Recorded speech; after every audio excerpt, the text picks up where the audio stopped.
All right, thank you and welcome back. We have now Miss Darniece Hampton to share with us a little bit of her story. Hi, Miss Hampton, how are you? Fine, Charisma. How are you? Thank you so much for having me. Thank you so much for being here. Now, I Yes. want you to share with us in a few minutes. Tell us a little bit about your story. Well, Charisma, my story really started last year when I lost my beautiful mother to the nasty COVID monster.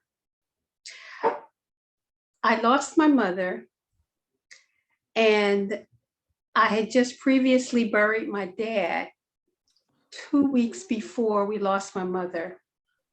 I found out about my dad's death while I was at my husband's brother's funeral.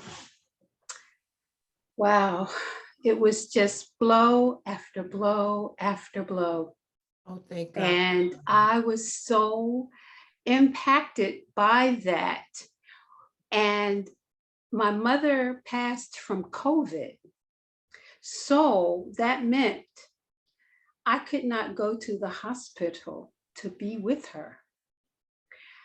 So one morning, very early, about 3:45 in the morning, I got a call. And it just scared me to death because it was the doctor's number. And he says, Mrs. Hampton, I'm calling to tell you that your mother is passing. Her organs are shutting down. And I was like, what? I just talked to you yesterday and you said she was doing better. But that didn't happen.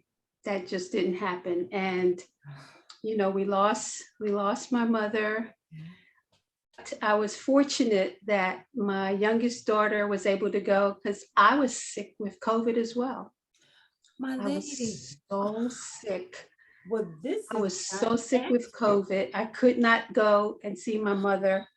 And the doctor said if I could get there, I could stand and see her through the glass doors of her ICU room.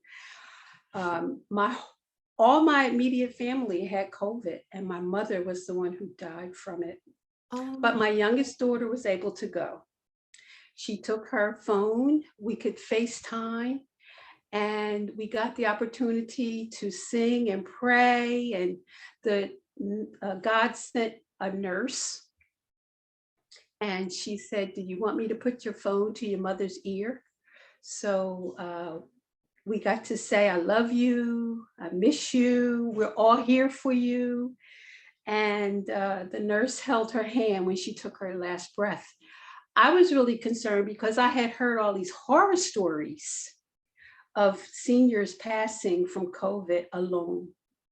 And my mother was always there for me, always through thick and thin. And it just almost killed me that I wasn't able to be with her, but we worked it out.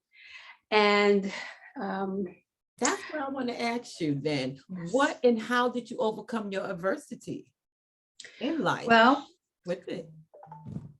One of my strengths was I started giving back a little bit more. I lost my voice, I lost my energy, I lost everything. But I started giving back. And I started trying to give people their flowers while they're living. That's beautiful. We gave my mother such a beautiful homegoing celebration of life service because she deserved it. The queen that she was, she deserved it. But I tell you, she couldn't smell the flowers. She couldn't see all of the beauty. She couldn't hear all of those wonderful words people were saying. And I decided to turn that into something positive. And so I now make sure that I give people their flowers while they can smell them. I encourage people.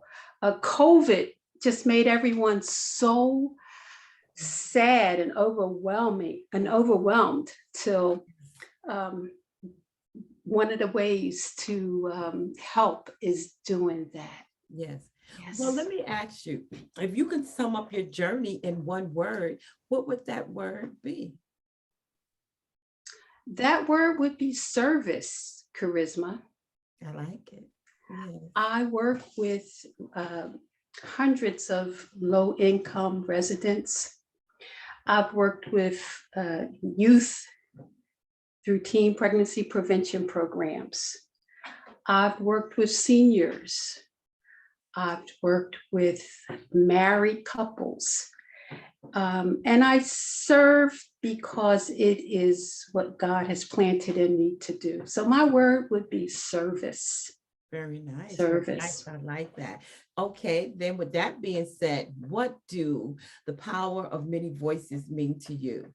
Since this is destined for greatness, what do the power of many voices mean to you? Well, I love this story of the little boy who was walking along the beach, and a terrible storm had brought up the starfish on the beach. And he was throwing one back in at a time, one back in at a time. And a gentleman walked by and kind of chuckled and said, "What do you think you're doing, little boy? You can't make a difference here." And the little boy felt kind of bad, but he picked up that one starfish and he threw it back in the ocean as hard as he could. And he said, "See, I just made a difference with that one." And that's how I feel, being a part of the power of many voices. You know, my voice can help one. And if we all join in and throw all those starfish back in, we can help. We can make a difference. Life is precious. Yes. Life is just unpredictable, but life is to be cherished. And so I serve and I give people their flowers while they can smell them. I encourage them. And I know my voice makes a difference. I love that. You got me over here like, oh, I love it. That is Thank you so much. beautiful. Thank you Yes. so much, Mr. You're welcome. Hampton. I appreciate your time and you sharing just a little bit of your story as we get prepared to read that book. Destined for Greatness, The Power of Many Voices. With that being said, thank you so much. This is our time. Be blessed and be well. Thank you. God bless you as well. Thank you. Bye-bye. Bye-bye.